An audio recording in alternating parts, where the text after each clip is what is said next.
These five grandmasters threw their queens and still won. Let's break down the most mind-blowing queen sacrifices in chess history. Welcome back, chess friends. Today we're taking a look into the legendary moments where the unthinkable happened, where the queen was sacrificed for glory. Let's begin then. The first game is between none other than Adolf Anderssen versus Lionel Kizaretsky, the Immortal Game from 1851. This game is then called the Immortal Game for a reason, guys. Anderssen sacked both rooks and the queen just to give a checkmate with the minor pieces. Let's take a look at this combo then.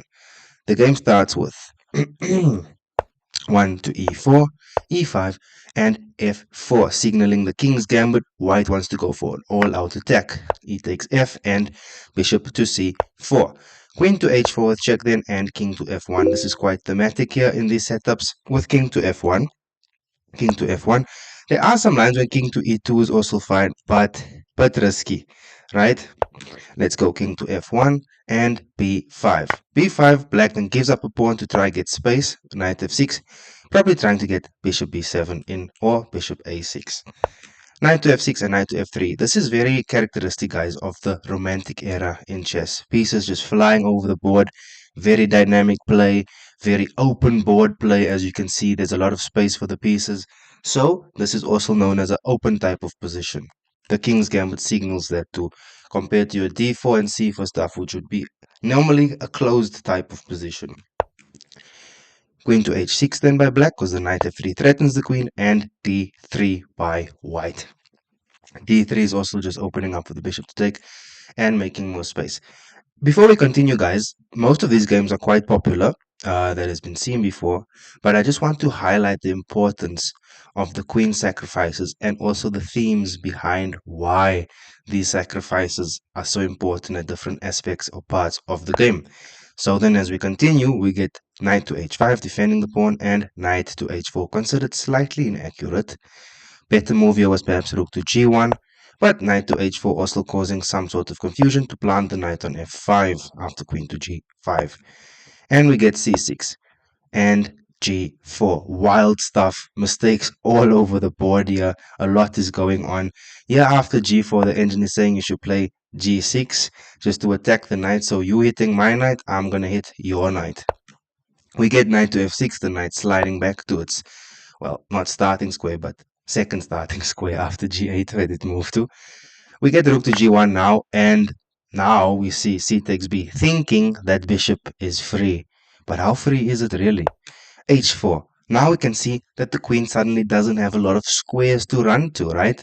It can't go here, it will be chopped there. It can't go there, the knight's going to feast on it. So where can it go to? g6. Seemingly the only free square. h5 just applying more pressure, and the queen bounces back to g5. After queen to g5, we get queen to f3. White just calmly developing and also preparing to take here on f4. After this, we get the knight back to g8, and now white just jumps in. Bishop takes f4, queen to f6 then, and knight to c3. White's got a very, very decent advantage here, and we need to notice also materially white is behind, right, down a piece. But look at the space and time white has. White has their pieces developed. Black is not into safety. All of black's pieces are on its starting squares. Notice that besides the queen.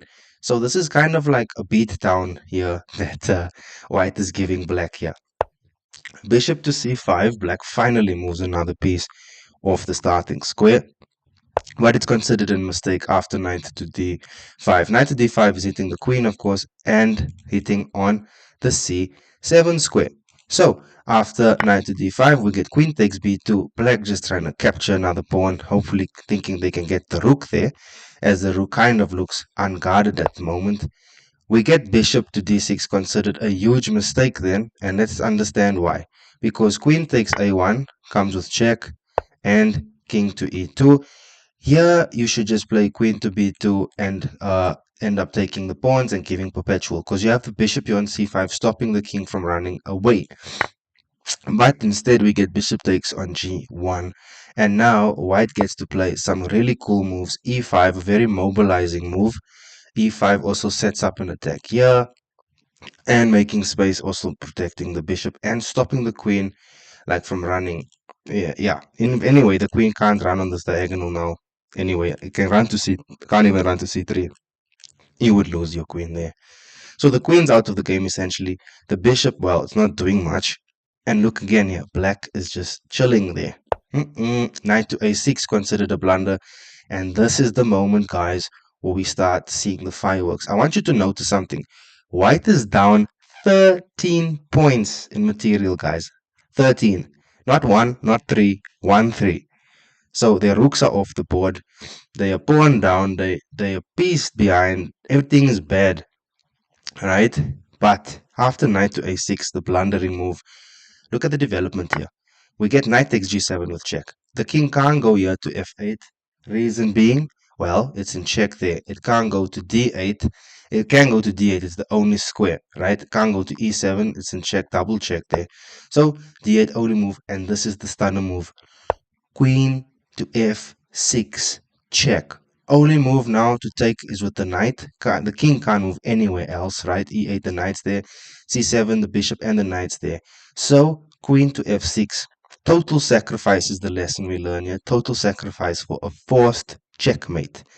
And after knight takes, the beautiful game, the beautiful finisher to this game, bishop to e7. Checkmate. All right, friends, on to the second game then. Probably more famous than the first one is between Paul Morphy and Duke Carl Count Isoart. This one is called the Opera Game, or better known as A Night at the Opera in 1858, one of the most famous games in chess history. Right, so let's go. Let's see what happened in this one. Paul Morphy with the white pieces then starts with e4, e5, knight f3, knight and d6 and d4. Okay, bishop to g4. Already a bit suspicious here. Morphy takes and bishop takes on f3. Queen captures and d takes. So now we can see, okay, white stands slightly better here. And let's look into this detail a bit more. This is known as the Philidor defense, by the way, guys. But white has advantage here, and the reason being is because there's a lot of attacking potential that white will have. Bishop c4 ideas hitting here, on a mate queen b3 hitting here, and on b7 potentially. The dark square bishop is well developed. Don't get me wrong, black also has some space here, but the thing is, white is the one moving first here and pouncing first. So, bishop to c4, the threat is very direct. It's a checkmate on f7 with the queen. So black has to defend that, and black goes knight f6 to defend. Maybe not the best way to defend, because now the queen b3 idea comes alive. Queen b3 is double attacking with the bishop ramming here. On f7 is an attack, and on b7. So for everyone in your own game, sometimes we can fall into this trap where we think we're defending and covering one here with the knight with the bishop attacks, but watch out for this queen to b3 slide, especially if your b7 pawn is also vulnerable, as in this case. Queen to e7 defends here, but it's leaving this one hanging. What will Morphy do? Morphy goes knight to c3. Modern engines say yes, you can capture here, fine, that's okay. But knight c3 is also perfectly fine, as it guards the square and developing a knight and potentially hitting on d5. Knight c3, we get c6, stopping this. Morphy says not a problem. I'm just going bishop to g5, putting more pressure on here on this knight on f6. Here you should go king d8, the engine suggesting. Very hard to find, because intuitively it just looks weird, right? You're gonna castle and you're still very much in trouble here as black, right? You're castling and you're playing into a check here from white side. For black, playing into a check, king c7, you're gonna have to play not very nice. You're gonna have a tough time here holding on. Never mind trying to play for more.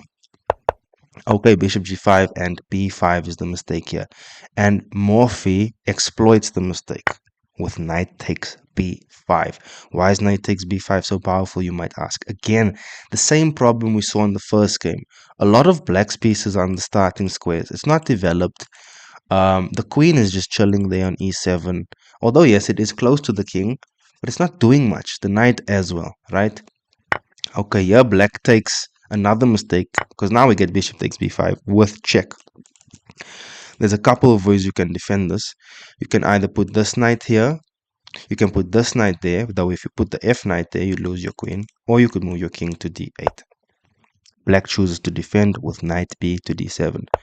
White calmly castles, and look at all this pressure on this king here, on this knight here, and then indirectly on the king too. Oh, sorry about that. That's a mistake. The knight cannot move anywhere because it's still in check there. This is another problem. Look here. Black cannot castle. Well, now he can. But I mean, let's see what they do. They go rook d8. If they castled here, well, it's a mate in 2 with bishop here, king c7, and queen to b7. So you castling into trouble there. Very ironic that castling into safety would be unsafe here. But it's clear why, because the pawns are away. There's nothing around the king if the king's on c8. Very, very dangerous. Instead then, the rook swings to d8, but now the king is cramped. We get the beautiful rook to d7. Rook takes on d7. So now again, if the knight takes, well, bishop takes and you lose your queen, right? And that knight is still pinned to the king. Another problem here, right? If you take with the queen, for instance, it's the same story. This light square bishop takes your queen. So what did the duke do when the rook captured? The other rook captured, and this beautiful rook to d1. Now there's more pressure on the rook. Shows you how powerful white is in this position, despite being material down, guys. So this is also something we need to notice here, right? Queen to e6, hoping that white will do this trade off. It's still bad for black despite trading, right? But Morphy says, nope, nope, nope, I'm not trading queens. I'm going to give up my bishop for that rook. The time is right now. After bishop takes d7, we get knight takes. And here white finds the ultimate knockout blow. Can you guys spot it? The ultimate move is queen to b8, sacrificing the queen, guys. And this is the important lesson we need to learn here, is that you are clearing the file for your rook and bishop to give a mate. Knight takes b8 is the only way to continue the game. You cannot go here because the bishop's giving you a check. And the next move is rook to d8, checkmate. So there you've learned now to distract a piece away to give the checkmate, because the rook cannot jump into d8 immediately. The knight first has to move. So there we go, guys. That is the second one. Into game 3 then. It seems like the games are just getting more and more famous. This is probably the most famous chess game ever, between none other than Bobby Fischer and Donald Byrne, 1956, also known as the game of the century, right? Fischer was still a young man here, just starting out on his chess greatness, right before getting international recognition, right? So let's see what happened in this one. Game 3 then. Byrne goes knight f3, and Donald Byrne was quite a strong master from America at the time, right? So Fischer's still building his name here. c4 and g6, knight c3, and bishop g7. We get d4 and castles by Fischer. This is then also known as the King's Indian, while the English opening of the Anglo-Indian defense, well, transposing into a King's Indian here. d5 by Fischer after bishop f4 and queen to b3. This is the first game out of this out of the series now, the video that I'm showing, that the competition is quite strong, like Donald Byrne being a master already. So this game is not like totally lopsided, right? We get d takes c and queen takes c4. Still very well known. This is often played still at the highest level today. After c6, we get e4. White doing a good job. White has achieved what they wanted. They've taken over the center. They've got nice piece development. Black, on the other hand, has also got their king into safety. Their pieces can come into play quite easily. They've got a good game for both sides. After e4, Fischer goes slightly inaccurate with knight bd7, but nothing major, nothing big issue, because you can always just swing your knight over. c5 is an idea, maybe e6. I'm not very good at playing the King's Indian myself, so this is a very instructive game for myself as well to go over again. Rook to d1 and knight to b6, as we see there, hitting the queen. The queen drops to c5, and now you start wondering, queen, what are you doing so far from home? Like, what is the plan? What's the reason you are playing queen to c5? We must ask ourselves always, guys. I almost said chat like I'm streaming. Why are we playing a move, right? What's the purpose of queen c5? It's hard to understand what it's trying to do, really, because now the bishop is just developing to g4, and now here's a blunder. So from a questionable move straight into a blunder, we see the pattern there. Like, what are you trying to achieve? And the reason why this is a blunder then is because now Fischer unleashes a crazy move, knight to a4, and you're like, what? Why are you playing knight to a4, man? Can't I just take the knight? No, because now you take knight takes e4. And the problem is, this knight that was once on c3 guarding e4 was distracted here to take on a4. So now suddenly the queen is under attack, right? Let's say now they play, maybe they go for a move like queen takes here, thinking they're okay, right? No, not really. Knight takes g5, queen takes g5. Look at this. Rook to e8 with check. A Zwischenzug, as it's called, the in-between move, right? What are you doing now? You can't do this, right? Because now suddenly you take here, right? You take with a knight. Look at this. Bishop takes e2. Your rook is under attack. You can't even move your king. You move your king, you just lose your rook, right? Or you move your rook away, let's say to c1, bishop to b5. You are recollecting with compensation here. You take here, you are now up a piece, you have castled, you have nice space for your rooks. It is over, this game, essentially. So here the fireworks already start after this knight to a4 and this bishop g5 blunder. Better move was to go bishop e2, and that way you're preparing your king to do what? To get into safety. Because you take here, I take there, nothing much to write home about for black here. Knight f to d7, the queen will go to a3. Yeah, and the game just continues. You could even go b4 here. Yeah, either way is fine. But because you are moving pieces twice, which is also the principle that we generally advise students not to do, is to move the same piece twice out of the opening. Here's a prime reason why not to. Because after this knight e4, queen a3, well, knight takes c3, and b takes c3, knight takes e4. Fischer executes the take on the center. Bishop takes e7. Burn thinking, okay, I'm going to get a juicy rook here at least. Not really. Queen to b6 then. I mean, you could take here, right? If you take there, bishop takes f8, you're hitting the queen. Queen to b3. These are some crazy lines, by the way, guys. And knight takes c3.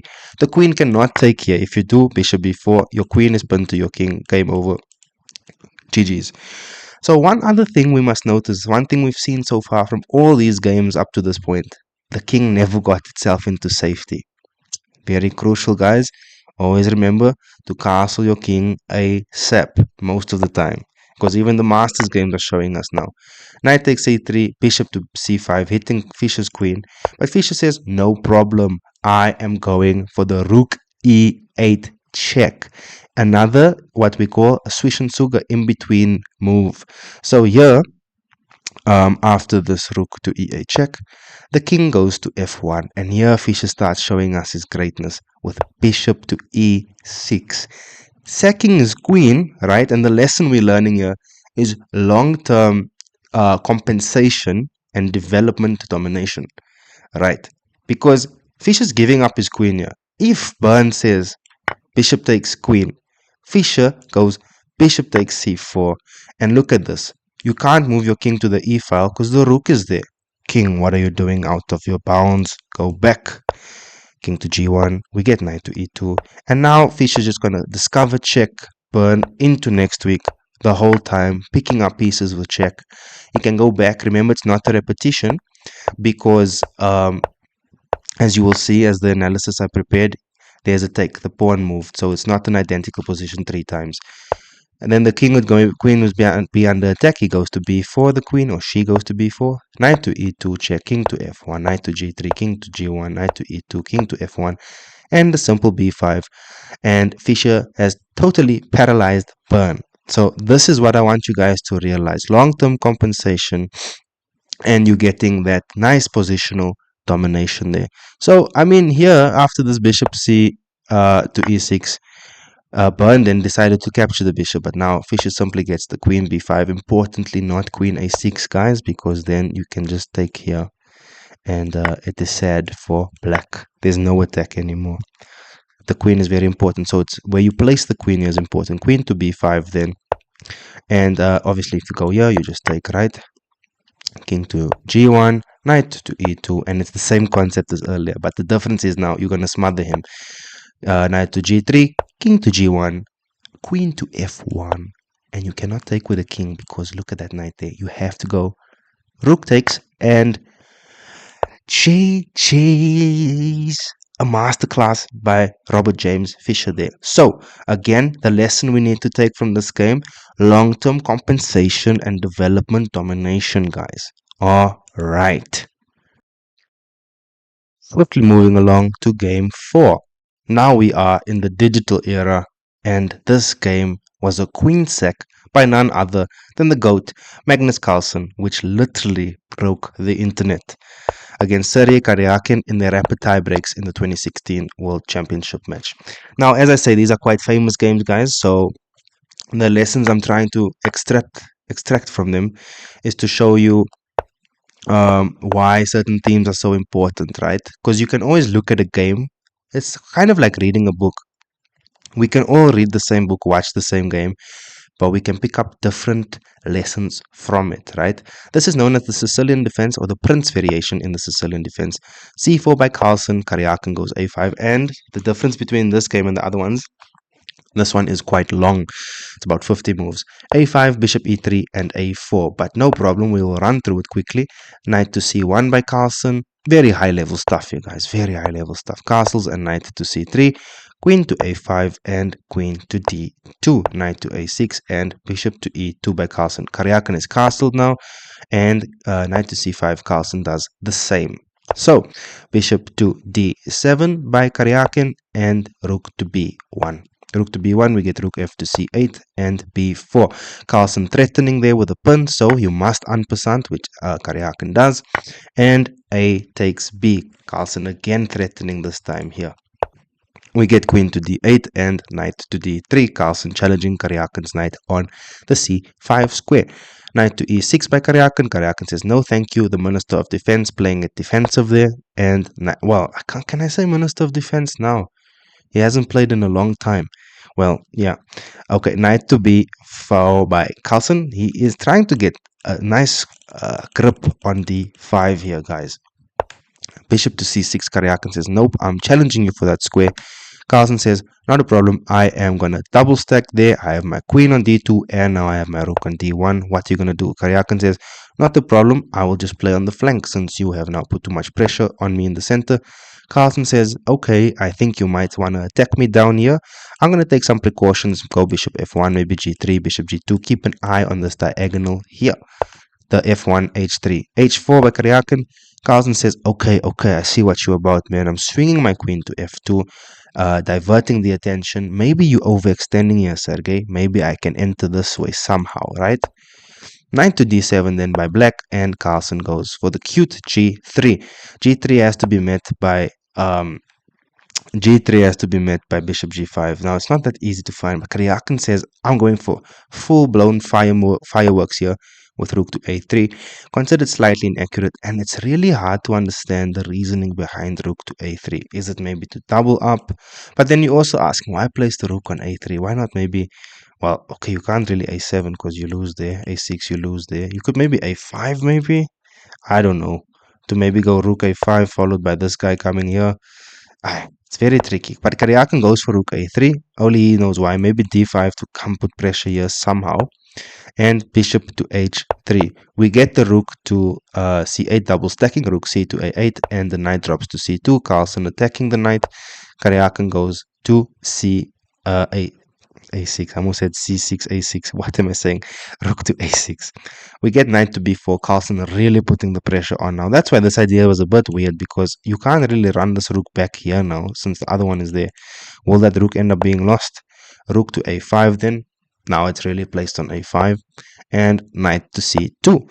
We get b6 by Karyakin. Also just maybe worst case scenario, preparing for a7 and yeah, getting it back there. So very defensive play by Karyakin. And maybe also preparing knight here. Rook to d2. We get queen to c7 and rook to d1. Rook b to d1. Carlsen's intentions here is to try and take over the d file. Karyakin's trying to play on the flanks, as you can see here. Alright, bishop to f8, and Carlsen says, okay, you've moved your bishop away, I'm going g takes h. And Carlsen's opening up this g file now, which might be important for the remainder of this game, chat. I mean, guys, knight to f4, and we get bishop takes and e takes f. Moving swiftly along, we get bishop takes, so some simplification happening now, and queen takes. White is slightly better here. Knight to b4. Slightly better was maybe knight to e2 to put direct pressure on f4. But Carlsen says I'm going knight to b4. Carlsen maybe doesn't like that bishop. Karyakin goes rook to a3. Carlsen takes that bishop, yes. And Karyakin responds by going queen takes. So now we can see Carlsen might have a cute outpost on d5, maybe coming to f6 or maybe to e7. Let's see what he does. He goes knight to b4, maybe going to reroute it this way to plant it there. Who knows? Rook there. Carlsen attacks Karyakin's rook, temporarily giving the pawn back to Karyakin, but it's considered inaccurate because now we get this knight to d4, forking both the rook and the queen. What does black do? Black says, fine, you might take that, but I'm going to capture a pawn and a piece, so I'm only down one. White is slightly to be preferred here, but it's hard to win these positions. Number one, because it's just a pawn you are down, essentially. You're not down a mine in exchange because you've gained a pawn. There's an outside b pawn, a dark square bishop to perhaps maybe not that easy to defend right now. If the bishop can come, like, let's say in front here, like here, something here, then it's really tough, right? And it's sort of like a fortress, but still tough. And number two, you're playing against Sergei Karyakin, which is top defender, right? Queen to e2 and bishop to e7. Maybe the idea is to try and get something like this in, bishop on f6, this long diagonal here, very powerful. The bishop or to hit here and then drop back.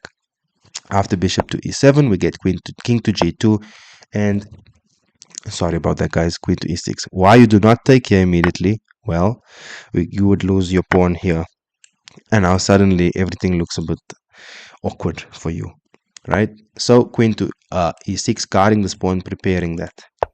We get h5 by Carlsen and rook to a3. Rook to a3, Karyakin just trying to develop his pieces, playing with some fluidity to keep the game going, because if he plays slow now, White's just going to smother him, developing, continuing, taking space, stuff like that. Yeah, so Karyakin has to try and play active. Rook to d3 and rook to a2. So Carlsen has to put the rook back there. He cannot take the rook, of course, because the queen would capture on a2. Rook to d2, rook to a3, followed by rook to d3, and the rook jumps back to a7. Of course, if Karyakin went there, Carlsen would probably put the other rook there, not going into repetitions. Rook to a7, rook to d5, and rook to c7. Carlsen goes queen to d2. This is also known as Alekhine's gun or Aliekhin's gun. Queen to f6 with the rook, queen, and rook. Queen to f6, rook to f5, queen to h4. And now both players are going under severe time pressure. Reminder, guys, this is a rapid game, 25 plus 10.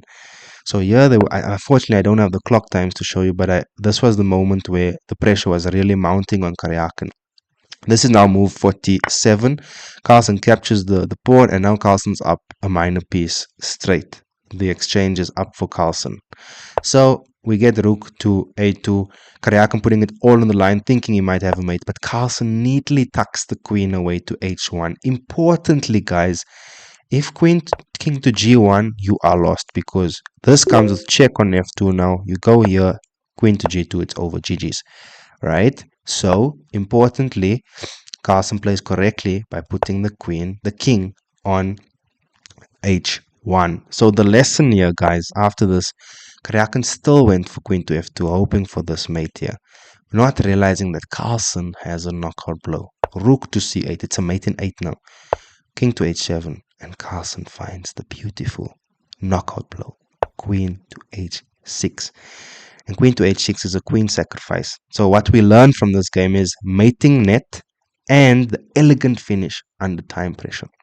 Why this is a mate in 1? Because if you go g takes, because this is the only move, right? You can either capture with the queen, king, or the pawn. Let's look at the pawn first. G takes. Now rook takes f7. Very thematic skewer style mate we see here. The king can't run there because there's a pawn on h5. Can't go up since the rook is there. Right. Captures with the king. The other rook comes from h8 and mates you there. You cannot take because you're still in check, of course. You cannot go here. You're in check with the pawn. You can't run away because the rook checks you. So, GG's. Beautiful game by Carlsen. Alright, guys, on to the final game for the day. This one is between the legendary Rashid Nezhmetdinov versus none other than Oleg Chernikov. This game then was played in 1962 at the USSR Team Championships. Nezhmetdinov was then known as the king of sacrificing, right? He gave up his queen in this game with no immediate checkmate in sight, but he still outplayed his opponent with surgical precision. Mm, mm, Let's see what happens here. So, e4 by Nezhmetdinov, Chernikov goes for Sicilian, going all out, knight c6, d4 takes, the accelerated dragon, and knight c3. Here in modern standard theory, c4 is considered better to try go for a Murawski-Bayan style setup. Knight c3 is also fine, no second most popular move. I don't know why the engines say it's considered inaccurate, but okay, that's the engine's mind.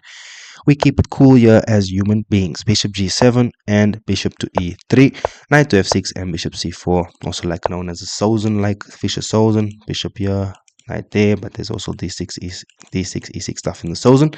Let's not get bogged up on names. Bishop to b3 and knight to g4. So very thematic, very standard. We see this today in modern high level play. As you can see there, Pitaleko had this against Sadikov in 2019. So very recent stuff. Queen takes g4, knight takes, and queen to h4. Here, of course, you could do this. Not too nice. You lose your initiative, right? I mean, you've given up your dark square bishop, which could have been a nice potential attacker in this game, if you did that. Nothing wrong, but now maybe you're looking at Alpha Zero style moves with h4, try and play up the board, But then you also get maybe stuff like you're taking your check, splitting the structure in d5, you're attacking here with your bishop on the queen, going for this pawn. So you'd be running all over the place, and you're temporarily down a pawn, but you're playing for initiative. So not a bad idea. Maybe we can look into this in another game. But yeah, onto the real game then. Knight takes and queen to h4. What is Nezhmetdinov's idea? Queen to a5 then, also trying to put pressure on this knight indirectly here. We get castles, as you should very early on. See here, as soon as move 11, Nezhmetdinov has castled the king into safety, getting off any potential attacks here. We get bishop to f6, and here the queen sack comes in. After bishop to f6, the engine is saying go queen to g4, right? Or queen to h6, right? But Nezhmetdinov sacks his queen, and the engine still is 0 0 0 0. Imagine 1962, you see this move, everyone's probably going crazy like, what is this guy doing? What is this guy doing? Of course, now if you take here immediately, it's a bit better for white. Reason being, you develop your bishop, your light square and your dark square. The sniper bishops are checking. There's big pressure here on this pawn. Let's say you want to defend this pawn, something like f5 for instance. Now suddenly knight d5, you're getting big attacks coming here. You're threatening a mate on e7 actually with knight d5. Let's say you go here and you play slow. Knight e7, GG's. Thanks for coming. Even this way, look, it's still winning, but not as precise. You'd rather go for a checkmate than a +3. Unless you're so confident in yourself, you want to extend the game. But this is the beauty here, knight to e2, and it's so insane how Nezhmetdinov could see this far into the position, this level of understanding. But Chernikov responds correctly actually with knight to e2, knight takes, and now he goes for this e takes f. And Chernikov understood that after this bishop d4 now, right, that he'd be better. Because even if you wanted to go f5, which is not advised, but let's say you wanted to now, it wouldn't be as strong of for white, because the knight can't jump to d5. Remember where the knight is now on e2. You see what I mean there? So now b5 would be a nice strong move to develop this way, you see? There's not a lot of tempi and initiative since the knight is on e2. But instead of bishop d4 now he goes back to c3 for this idea, and rook to e8. Very high level stuff. Knight to d5 as we see there, trying to take over. And the important square to defend here is f6. Now, tactically, guys, this is a very, very deep idea we need to understand and discuss. This pawn is on a dark square. Black doesn't have a dark square bishop anymore to defend here. If there was a bishop on g7, let's imagine this bishop, let's say this bishop was here. Black is doing perfectly fine. The reason being, if it was like this, that rook on a8 would be easy to come into here, and the bishop is guarding this important square, because now this rook is going to do a lot here. But notice the rook there on e6. There's a bishop eyeing it as well. There's a lot of problems. Another problem in this position is, guys, the queen is very isolated from the king, far away, and it's not doing anything. Maybe you'll end up being in a position where you have to give the queen up for two pieces or a piece or some pawns or something, right? We get this bishop move, and the king puts himself in the firing line with this king to g7. Here, the best move is to go queen d8, actually. I think just to come back and try and guard, because you're about to face a big attack. King to g7 and rook 8 d1. White calmly developing. d6 then by black, and rook to d3. We get bishop to d7 and rook to f3. As we can see, guys, white is centering their whole attack on this square here. And now the king is also part of the defense, which is generally not a good sign. Bishop to b5. And there's a mistake here that they make here by going bishop to c3. You could now say, okay, I'm going to take on f1. But why should you not take on f1? You take there, bye, the queen's gone. The game's over. So bishop to c3 is considered a mistake, but I mean, it's a direct threat on the queen.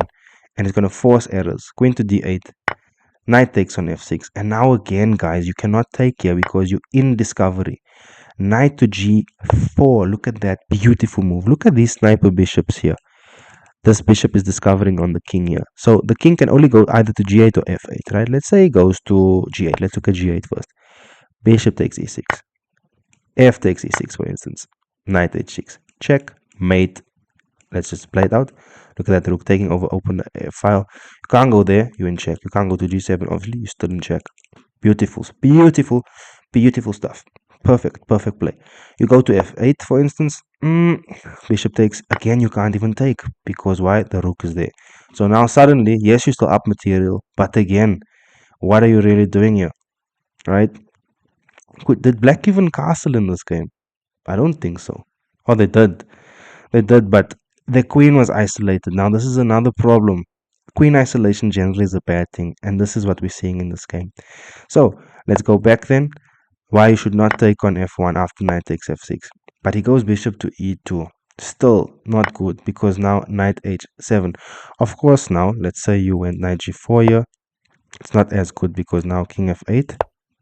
Remember, if you took here now, there's bishop takes f3. Then this attack would crumble. G takes and f takes. And now suddenly, black is back in the game.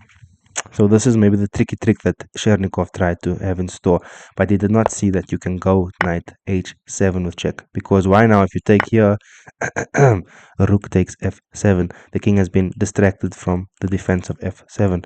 Rook takes f7, king to h6, and rook to bishop to g7, yes, followed by king to h5. Again, if you go here, that's just discovery with bishop here, winning the queen, right? But instead then, he goes there, he goes back up, bishop to f6, and I think this was, we are now, wait, where are we now? Yeah, I'm showing another line, apologies. He goes up there after knight h7, he goes king to g8 and rook to h3. Considered a bit of a mistake because rook e5 actually saves the position. You give up your rook, well, the rook is actually on e5 to defend on h8. So the bishop, stopping this bishop full line. See how powerful that bishop is, the scissoring bishop. Scissoring bishop. That's actually a nice tongue twister. Scissoring. But now, rook to e5 is played. Top moves by Chernikov, guys. Let's give it up for Chernikov. It's not easy to find these moves under so much pressure. f4. Rashid saying, look here, move away. He goes rook, and now after f4, he mounts under the pressure with bishop takes on f1. And it's here now where we find this king takes here. Knight g5 was winning, but it's hard to find why. Of course, the threat is here, I think. Yes. Let's say he played a6 here. Check this. No, would this not work? Okay, now I'm trying to be too fancy now. King takes h8, rook takes f7, pick up here. Now, okay. But the threat is simple with bishop takes f7, right? But after bishop takes, we get king takes and rook to c8. Bishop to d4, correctly played. Slightly considered mistake, but the engine says mistake, but it's the best move. Again, I don't know why. b5 and knight to g5 is found. After knight to g5, he goes rook to c7, saw it all to defend, but it's just not enough. He takes on f7, rook takes on f7, and look at this beautiful move. Rook to h8. So later on, this theme that I thought of now comes into play. Forced to take. Look at this. Family forks, bro. Family forks. We are happy family. Knight to f7. The king is forked to the queen and the rook. You get rook, the king to h7, and you take the queen. and you take there on e4, but knight to c6. That is totally winning. You are up 3 pawns. Good luck playing this. Yes, you take with check king to e2, and it was in this position on move 33 that Oleg Chernikov resigned. A beautiful game, guys. And the lesson we learned from this game is two things: tactical brilliance, so we must work on our tactics, and the second one, attacking intuition. As early as move 12, Rashid saw that there's a potential here, removing that dark square bishop for the queen to attack here on g7, on this whole diagonal actually. And now this dark square bishop for white proved to be more valuable than black's dark square bishop, in the sense that he could even sacrifice his queen for that bishop. Of course, this queen was so isolated for a long time too. So it shows you guys how important those tactics and intuition is, and those are things you just have to build on as you play. So yes, guys, I hope you enjoyed this video. If you did, please do consider giving a like and subscribing to the channel, as your support would mean a lot to me. We are growing slowly but surely. We've recently crossed over 600 subs. We've gotten a cute little mic. And yeah, we're just going up from here, man. I want to thank you all for being here with me. And if you enjoyed the video, please do comment in the comment section, and where I can improve, yeah? Alright, guys. Take care and have a good day. Bye.